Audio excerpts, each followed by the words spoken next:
Hello student of D pharma second year, welcome to GT classes. आज हम pharmacology subject का chapter 4 general pharmacology का topic bioavailability and factor affecting bioavailability को देखेंगे। ये हमारे वीडियो का पार्ट 4 है। सबसे पहले बायोअवेलेबिलिटी को देखें तो ये दो वर्ड से मिलकर बना है। बायो का मतलब होता है लिविंग ऑर्गेनिज्म, अवेलेबिलिटी का मतलब होता है प्रेजेंट। अब डेफिनेशन के थ्रू समझे तो बायोअवेलेबिलिटी को हम एफ डिनोट करते हैं। Bioavailability is the amount of drug that reaches to the systemic circulation from given dose is called bioavailability. It means जो गिवन डोज है यानी कि जितने डोज दी गई है, सपोज कि हमने पीसीएम ली, वो 100 mg की थी पीसीएम, तो उसमें से कितना अमाउंट ऑफ ड्रग जो है कि हमारे ब्लड सर्कुलेशन, सिस्टेमिक सर्कुलेशन मतलब ब्लड सर्कुलेशन के थ्रू पहुंच रहा है हमारे साइट ऑफ एक्शन, मतलब जहाँ पे इस पीसीएम को काम करना है वहां तक, तो उसी को हम क्या कहते हैं, बायोअवेलेबिलिटी। तो हमारे गिवन डोज मतलब 100 mg, अमाउंट ऑफ ड्रग का मतलब कितना mg में, कितने mg जो है 100 mg में से जो ड्रग है ब्लड सर्कुलेशन के थ्रू हमारी साइट ऑफ ब्लड सर्कुलेशन के थ्रू हमारी साइट ऑफ एक्शन पे पहुंच रही है। यानी मान लो 100 mg पीसीएम लिया है तो उसमें से सिर्फ 70% ही जो हमारी ड्रग है वो हमारी साइट ऑफ एक्शन पे पहुंची है। साइट ऑफ एक्शन मतलब जहाँ पे पीसीएम को काम करना है जिस जगह पे, वहां पे पहुंची है। 100 mg में से सिर्फ 70% ही जो है, 70 mg जो है हमारी जो ड्रग है वो हमारे एक्शन साइट पे पहुंची है। अमाउंट ऑफ ड्रग का मतलब समझ आ गया। और सिस्टेमिक सर्कुलेशन मतलब ब्लड सर्कुलेशन, उसके थ्रू कितना अमाउंट ऑफ ड्रग अपने एक्शन साइट पे पहुंची है, उसे ही हम क्या कहते हैं, बायो अवेलेबिलिटी। अब इसको शॉर्ट में देखा जाए तो how much amount of drug reaches to the blood circulation. अब इंट्राविनस, अब देखो ड्रग लेने के तो हमने पहले एडमिनिस्ट्रेशन ऑफ ड्रग पढ़ा कि हम ड्रग किन किन रूट्स के द्वारा ले सकते हैं अपने बॉडी में। तो सबसे पहले बात की जाए इंट्राविनस रूट जो होता है, यानी इंट्राविनस एडमिनिस्ट्रेशन ऑफ ड्रग जो होता है, उसकी बायोअवेलेबिलिटी जो है वो 100% रहती है। क्यों रहती है?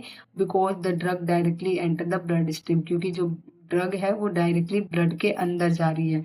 ठीक, तो इस वजह से जो हमारी इंट्राविनस रूट का जो अगर हम ड्रग लेते हैं इंट्राविनस रूट से, उसकी बायोअवेलेबिलिटी 100% रहती है। जो ऊपर बताया मैंने, क्योंकि पीसीएम को ओरली लेंगे हम, तो इसलिए उसका क्या होती है, बायोअवेलेबिलिटी उसकी सिर्फ 70 mg या कुछ भी और भी हो सकते, इससे भी कम पहुंचे, क्योंकि उसका मेटाबॉलिज्म वगैरह जो होता है वो metabolise, first part of metabolism involve होता है, इस वजह से। अब दूसरे की बात की जाए, दूसरी डेफिनेशन क्या कह रही है, other routes such as oral, rectal and topical usually have lower bioavailability. जो दूसरे रूट्स हैं उसमें जो ओरल, रेक्टल या टॉपिकल रूट्स होते हैं उसकी लोअर बायोअवेलेबिलिटी होती है, मतलब इनकी बायोअवेलेबिलिटी कम होती है एज कंपेरिजन टू आईवी। फॉर्मूले की बात की जा रही बायोअवेलेबिलिटी की, तो क्या होती है फॉर्मूला, मैंने पहले बताया, बायोअवेलेबिलिटी को एफ से डिनोट करते हैं। ये क्या होता है, amount of drug reaches to the systemic circulation. Systemic circulation बता ही दिया था, ब्लड सर्कुलेशन हो जाएगा। ब्लड सर्कुलेशन में कितना ही अमाउंट ऑफ ड्रग्स जो है, अमाउंट में मैंने बताया था ना, एडमिनिस्ट्रेशन डोज 100 mg है, तो कितना अमाउंट मतलब 70% अमाउंट ही मान लो हमारी ब्लड सर्कुलेशन तक पहुंच रहा है, तो वो क्या होगा, अमाउंट ऑफ ड्रग जो रीच कर रहा है ब्लड सर्कुलेशन तक, उसको मल्टीप्लाई कर देंगे 100 से और डिवाइड कर देंगे जितने एमजी में हमने ली थी उससे, तो हमारी क्या आ जाएगी, बायोअवेलेबिलिटी आ जाएगी। For example 100 mg of drug is given orally, अगर हम 100 mg का ड्रग ओरली लेते हैं, ओनली 60% मतलब 60 mg rich is the blood circulation, उसमें से सिर्फ 60 mg ही ड्रग जो है हमारी ब्लड सर्कुलेशन तक पहुंच रही है, यानी 60%। ये बायोअवेलेबिलिटी का ग्राफ शो किया गया है, ये वाई एक्सिस है, ये एक्स एक्सिस है।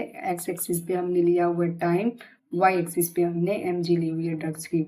तो इसमें ये बताया गया है, जो पीक जो ऊंची दिख रही है हमारे को, ये इंट्रावेनस ड्रग एडमिनिस्ट्रेशन का पीक है। जो नीचे दिख रही है ये ओरल, रेक्टल और क्रीम वाली, जो जो भी रूट से हम जो क्रीम अप्लाई कर रहे हैं स्किन के ऊपर, उसके द्वारा जो भी ड्रग्स ली जा रही है उसका ग्राफ है ये। इनकी bioavailability as compare to intravenous वो कम होती है।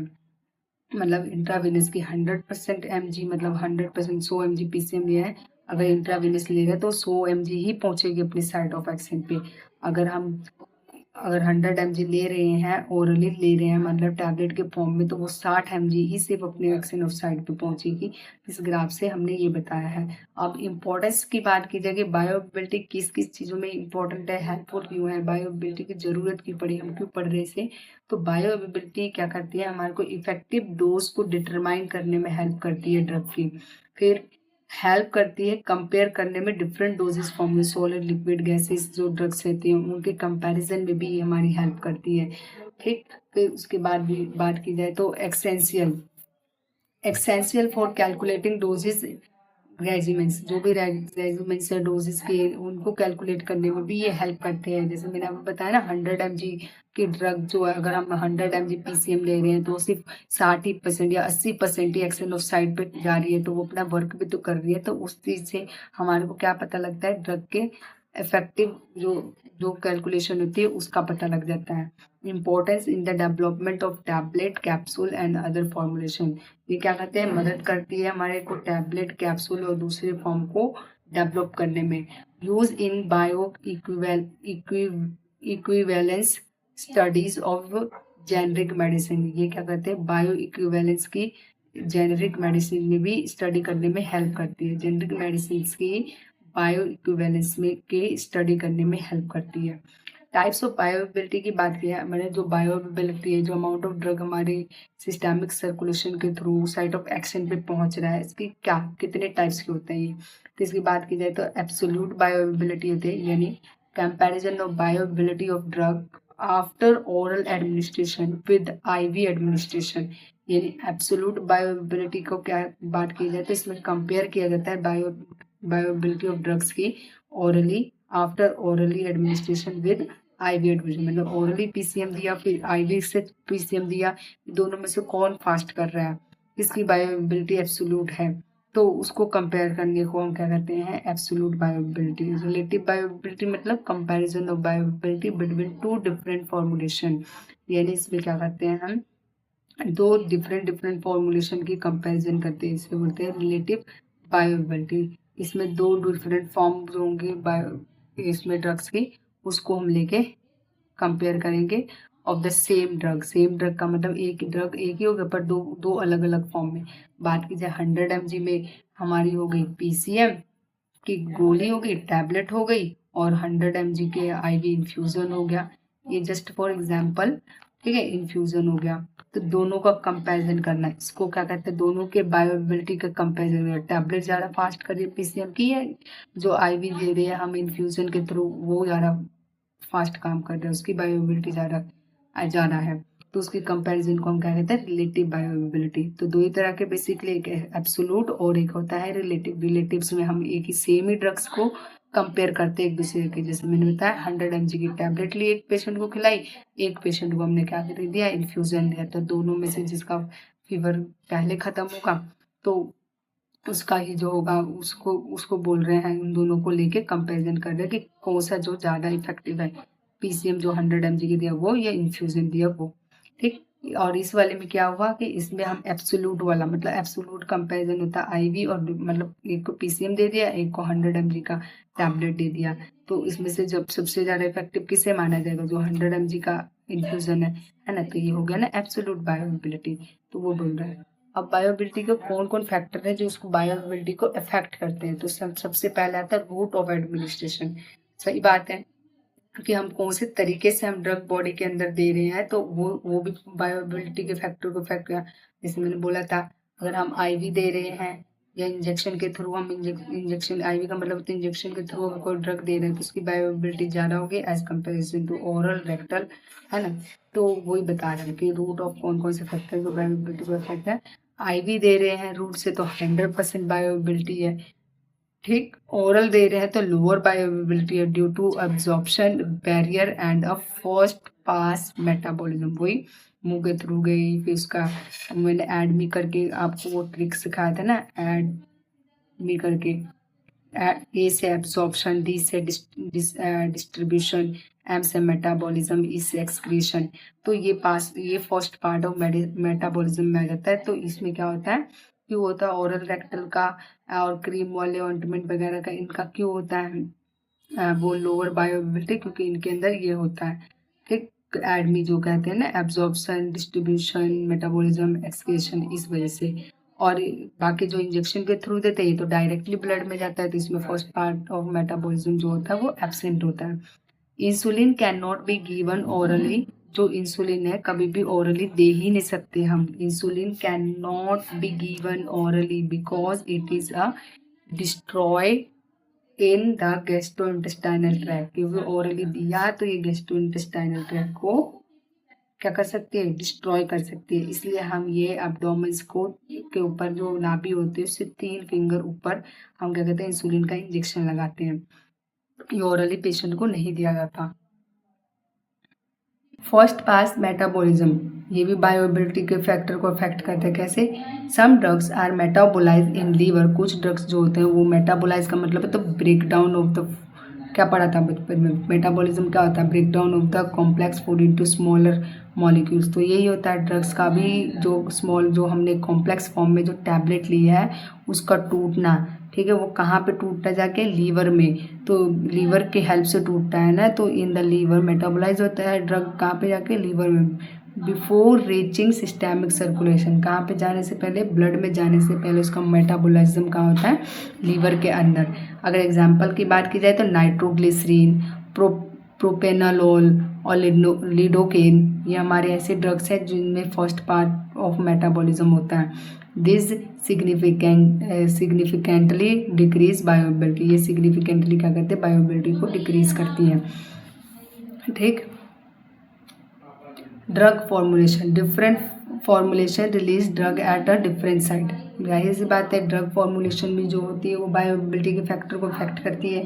फर्स्ट पार्ट मेटाबॉलिज्म बता ही दिया मैंने, क्योंकि जिन ड्रग्स का first part of metabolism absence होता है उन ड्रग्स के अंदर क्या होता है, ड्रग जो होता है सिस्टेमिक सर्कुलेशन में डायरेक्ट जाता है तो उसका असर भी उतनी जल्दी देखने को मिलता है। तो ये सब चीज़ें वो है ना जो बायोएबिलिटी के फैक्टर को अफेक्ट करते हैं। ठीक है, फैक्टर अफेक्टिंग बायोएबिलिटी। ड्रग फॉर्मुलेशन के जैसे कि जो सिरप होगा वो जल्दी उसका बायोएबिलिटी ज़्यादा होगा, जो as comparison to tablet capsule. Different doses form release drug at a different rate, अलग अलग डोजेस फॉर्म अलग अलग रेट पे क्या करते हैं, अपना असर दिखाना स्टार्ट करते हैं। जैसे टैबलेट हो गया, कैप्सूल हो गया, सिरप हो गया, सस्टेन रिलीज प्रिपरेशंस होती हैं कुछ, तो वो सब चीज़ें। जिसमें बात की जाए बायोएबिलिटी की तो सोल्यूशन की ज़्यादा बायोएबिलिटी होती है एज़ कम्पेयर टू सस्पेंसन और कैप्सूल का। उसके बाद लास्ट में टैबलेट आता है, यानी सबसे ज़्यादा बायोएबिलिटी का अगर सीरीज पूछे ना MCQs वगैरह में तो सबसे ज़्यादा सोल्यूशन का होता है, फिर सस्पेंसन, फिर कैप्सूल, फिर टैबलेट। सोल्यूशन और सस्पेंसन की बात की जाए तो एक जैसे नहीं होते हैं, क्योंकि होते दोनों ही लिक्विड फॉर्म में है, पर ये जो होता है ये प्योर सोल्यूशन होता है, इसमें कोई पार्टिकल्स वगैरह नहीं होता है। इसमें होता है, इसमें जो होता है प्रेसिपिटेट की फॉर्मेशन होती है, नीचे जो ड्रग्स होते हैं वो बैठे रहते हैं छोटे छोटे मॉलिक्यूल्स वगैरह के फॉर्म में। इसलिए सस्पेंशन को कभी भी दिया जाता है तो हिलाने के, अच्छे से सेक करने के बाद ही दिया जाता है। तो इसीलिए इसकी बायोएबिलिटी एज कंपेरिजन टू सोल्यूशन कम होती है in term of absorption rate के हिसाब से। अगर बात की जाए physio chemical property of drug, ये भी बायोएबिलिटी के फैक्टर को अफेक्ट करता है। जैसे solubility, more soluble drugs dissolve and absorb more easily. अगर बायोकेमिकल की प्रॉपर्टी की बात की जाए तो ऐसे ड्रग, नेचर ऑफ ड्रग्स जो जल्दी घुल जाते हैं तो उनकी बायोएबिलिटी भी क्या होती है, सबसे ज़्यादा होती है। Particle size, smaller particle dissolve faster and increase bioavailability. जाहिर सी बात है छोटे छोटे जो पार्टिकल्स, जो कैप्सूल होती है उसमें क्या होते हैं, छोटे छोटे पार्टिकल्स होते हैं ड्रग के दाने की फॉर्म में, इसीलिए तो बोला गया है उसकी बायोएबिलिटी जो होती है कैप्सूल की एज कंपेरिजन टू टैबलेट ज़्यादा होती है ना, कंपेरिजन करें टैबलेट की। इसी तरह से पार्टिकल स्मॉलर साइज के होते हैं, particle dissolve faster, increase bioavailability. Lipid solubility, यानी lipid soluble drugs cross biological membrane more rapidly. जो लिपिड सोलुबल होते हैं, जो लिपिड में इजीली खुल जाते हैं, वो इजीली बायोलॉजिकल मेम्ब्रेन को क्रॉस करके और वो वहाँ तक अपने एक्शन साइट पे पहुँच जाते हैं। तो ये भी वो चीज़ें हैं, इनको बोलते इन तीनों फैक्टर को जो मैंने पढ़ाया अभी, ये फिजियोकेमिकल प्रॉपर्टीज ऑफ ड्रग के अंदर आ जाते हैं। ये भी क्या करते हैं, बायोएबिलिटी को अफेक्ट करते हैं। अब आता है food and diet. Food and other increase और डिक्रीज बायो, फूड भी और कोई अदर भी, फूड कैन आइदर इंक्रीज और डिक्रीज बायोएबिलिटी। फूड जो होता है, खाना जो होता है, वो एक्शन को ड्रग के बढ़ा भी सकता है बायोबिलिटी को और घटा भी सकता है। जैसे इंक्रीज की बात करें, फैटी मील्स में increase absorption of some drug, कुछ ड्रग्स का जो एब्जॉर्प्शन होता है फैटी मील्स वो एकदम ही अच्छे से करवा देती हैं। जैसे हम एंटीबायोटिक वगैरह या कोई और पेन किलर वगैरह खाने के बाद ही अक्सर लेते हैं, तो वो क्या कहते हैं खाना खाने के बाद, इसलिए बोलते हैं डॉक्टर खाने के बाद लेने को, क्योंकि खाना खाने से क्या होता है उसकी बायोबिलिटी एब्जॉर्प्शन जो होता है वो बढ़ जाता है, एब्जॉर्प्शन ड्रग की बढ़ जाती है। अब बात करें डिक्रीज के केस में, certain food bind drugs and reduce absorption. जैसे आयरन हो गया, आयरन हमेशा खाना खाने के 2 घंटे बाद 1 घंटे बाद लिया जाता है, क्योंकि वो क्या करता है फूड वगैरह से बाइंड कर देता है, तो उसका रिलीज एब्जॉर्प्शन भी कम होता है। इसलिए calcium containing food reduce absorption of tetracycline.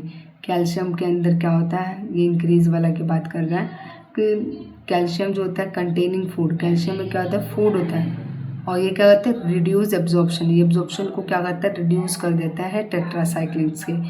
ठीक, गैस्ट्रो इंटेस्टाइनल फैक्टर, ये भी क्या करते हैं बायोबिलिटी के बायो फैक्टर अफेक्टिंग बायोबिलिटी का ही छठा पॉइंट है ये। गैस्ट्रो इंटेस्टाइनल फैक्टर का क्या मतलब है, gastric emptying time, gastric emptying time ये भी क्या करता है बायोबिलिटी फैक्टर को क्या कहते हैं घटा या बढ़ा सकता है। इंटेस्टाइनल मोटिलिटी ये भी क्या कहते हैं अफेक्ट करता है। और इंटेस्टाइनल पीएच, फिर कुछ होता है ना कि कुछ इस पीएच में डिज़ोल्व ना हो कि किसी और पीएच लेवल पे डिज़ोल्व होना चाहते हैं, है ना, तो ये भी सब चीज़ें क्या होता है गैस्ट्रो इंटेस्टाइनल फैक्टर का ही हिस्सा है। Presence of disease all affect drug absorption and बायोबिलिटी, ये जितने भी फैक्टर थे ये सारे के सारे ड्रग के एब्जॉर्प्शन और बायोबिलिटी को इफेक्ट करते हैं। गैस्ट्रिक एम्प्टिंग टाइम का मतलब खाली पेट है, तो वो भी क्या करता है ड्रग खाली पेट वगैरह में लेते हैं तो कोई ड्रग्स वर्क नहीं करते हैं ना अच्छे से, क्योंकि वो खाना खाने के बाद ही वर्क करते हैं अच्छे से। इसलिए डॉक्टर मोस्टली क्या कहता है कि खाना खाने के बाद दवाइयाँ लेनी है। इंटेस्टाइनल मोटिलिटी यानी इंटेस्टाइन जो होता है हमारे कितने अच्छे से वर्क कर रहा है, जितने अच्छे से वर्क करेगा उतना जल्दी अच्छे से मेटाबॉलिज्म वगैरह सब होगा, ड्रग अच्छे से पहुँचेगा अपने एक्शन साइट वगैरह पे। इंटेस्टाइन का पीएच क्या है, कभी इफेक्ट वगैरह ना हो जाए, रिएक्ट ना हो जाए, पीएच वगैरह उसको इफेक्ट ना कर जाए, तो ये भी फैक्टर इफेक्ट करता है। प्रेजेंस ऑफ डिसीज, कोई बीमारी वगैरह है तो वो भी बायोबिलिटी के फैक्टर को करते हैं थोड़ा इफेक्ट करती है। All effect drugs and absorption and बायोबिलिटी को इफेक्ट करते हैं ये। ड्रग इंटरेक्शन की बात करूँ, वन ड्रग में अल्टर द एब्जॉर्प्शन और मेटाबोलाइज ऑफ अनदर। ठीक, क्या कर रहा है वन ड्रग, एक ड्रग जो होगा में अल्टर द एब्जॉर्प्शन मतलब बदल देगा, एब्जॉर्प्शन मतलब चेंज कर देगा, एब्जॉर्प्शन जो एब्जॉर्ब हो रहा है ड्रग को उसको, या मेटाबोलाइज कर देगा अनदर को, दूसरे ड्रग को। एग्जाम्पल एंटासिड रिड्यूस एब्जॉर्प्शन और सम एंटीबायोटिक। एंटासिड जो होता है एब्जॉर्प्शन की रेट को तो ड्रग की कम कर देता है, एब्जॉर्प्शन रेट को कम कर देता है। ऑफ सम एंटीबायोटिक, अगर हम एंटासिड वगैरह कुछ एंटीबायोटिक्स ऐसे अगर ले रहे हैं उसके साथ में, तो वो क्या करेगा एंटीबायोटिक असर नहीं होने देगा एंटासिड के साथ अगर लेंगे तो, क्योंकि एंटासिड जो होगा वो ड्रग इंटरेक्शन कर जाएगा, यानी ये वो क्या कर देगा वो रिएक्ट कर जाएगा एंटीबायोटिक से और उसका एब्जॉर्प्शन होने नहीं देगा। Enzyme inducers can decrease बायोबिलिटी, enzyme inducers जो होते हैं वो भी क्या करते हैं बायोबिलिटी को डिक्रीज कर देते हैं। एज, किसी किसी में एज जो होता है वो भी इफेक्ट करता है बायोबिलिटी, मतलब बुजुर्ग लोग वगैरह हो गए जिनके ऊपर क्या होता है ड्रग अच्छे मतलब उनके ब्लड सर्कुलेशन वगैरह में पहुंच नहीं पाते, उनकी बीमारियां जल्दी ठीक नहीं होती हैं, वो दवाई पे दवाइयाँ खाते जाते हैं, तब भी क्या कारण है age. Infant and adultery patient में absorb and metabolise drug differently, बच्चे हो गए या बूढ़े हो गए उनमें जो ड्रग होता है अब्जॉर्ब भी और मेटाबोलाइज भी बहुत डिफरेंट तरीके से होता है। बायोबिलिटी में इंक्रीज या decrease depending on psychological change, उनके साइकोलॉजिकल बदलाव के ऊपर डिपेंड करता है। बायोलॉजिकल फैक्टर उनके एज के हिसाब से उनके साइकोलॉजिकल व्यवहार के ऊपर डिपेंड करता है, वो उसके बायोबिलिटी उनके क्या कहते हैं ड्रग की बायोबिलिटी को घटा भी सकता है बढ़ा भी सकता है। डिसीज़ कंडीशन कैसे, liver disease, reduce drug metabolism and may increase बायोबिलिटी। ये क्या कहते हैं, ड्रग की अगर किसी को बीमारी है लीवर की तो ये ड्रग की मेटाबॉलिज्म को कम कर देंगे, मतलब ड्रग मेटाबोलाइज ही ढंग से नहीं होगा। जाहिर सी बात है, मैंने क्या पढ़ा है कि फर्स्ट पार्ट ऑफ मेटाबॉलिज्म में सबसे पहले ड्रग मेटाबोलाइज होता है लीवर के पास। अगर किसी को लीवर डिसीज है तो ड्रग का मेटाबॉलिज्म ही क्या होगा, कम हो जाएगा। मे इंक्रीज बायोबिलिटी, इसकी वजह से क्या होगी, मे इंक्रीज हो सकती है कि बायोबिलिटी क्या हो, वो इंक्रीज हो जाए। Gastrointestinal disorder can decrease absorption. अगर किसी को स्टमक से रिलेटेड बीमारी है तो दवाइयाँ जो होंगी वो कम एब्जॉर्ब होंगी, क्योंकि वहीं जाके एब्जॉर्प्शन होता है ना, इस वजह से। हार्ट फेलियर में reduce blood flow and drug absorption. क्या कहते हैं, हार्ट फेलियर, अगर किसी को हार्ट फेल है, हार्ट फेलियर पेशेंट है, ठीक है, मतलब किसी को हार्ट की दिक्कत वगैरह, एंजाइना है या कुछ और है, तो वो रिड्यूस कर देंगे, ब्लड फ्लो को कम कर देंगे, बीपी लो कर देंगे और ड्रग एब्जॉर्प्शन को भी कम कर देंगे। अब आता है drug absorption. The extent and rate of absorption influence बायोबिलिटी। जो एक्सटेंट है या रेट है एब्जॉर्प्शन का, वो इन्फ्लुएंस मतलब होता है प्रभाव डालती है हमारी बायोबिलिटी पे। फैक्टर अफेक्टिंग एब्जॉर्प्शन को सरफेस एरिया। जाहिर सी बात है, जितना ज़्यादा सरफेस एरिया होगा उतना ज़्यादा ही चीज़ें क्या होंगी, अब्जॉर्ब होंगी। खुली छत है, खुली छत पे पूरे में पानी फेंकेंगे वो जल्दी सूख जाएगा। छोटे से छत के एक छोटे से कोने में पानी फेंकेंगे वो पानी सूखने में टाइम लेगा, है ना। तो जितने ज़्यादा सरफेस एरिया उतना ही ज़्यादा एब्जॉर्प्शन होगा। Blood flow to absorption side, blood flow कितना ज़्यादा है एब्जॉर्प्शन साइड पे, उस हिसाब से क्या होगा, एब्जॉर्प्शन होगा। तो ये भी क्या होते हैं, ये फैक्टर हैं, पूरे टोटल 10 हैं फैक्टर जो अफेक्ट करते हैं किसे, हमारी बायोबिलिटी को। देखिए, हम चाहें तो इसको डिटेल में भी लिख सकते हैं, चाहे तो हम सिर्फ मेन पॉइंट भी डाल के लिख देंगे तो भी चल जाएगा।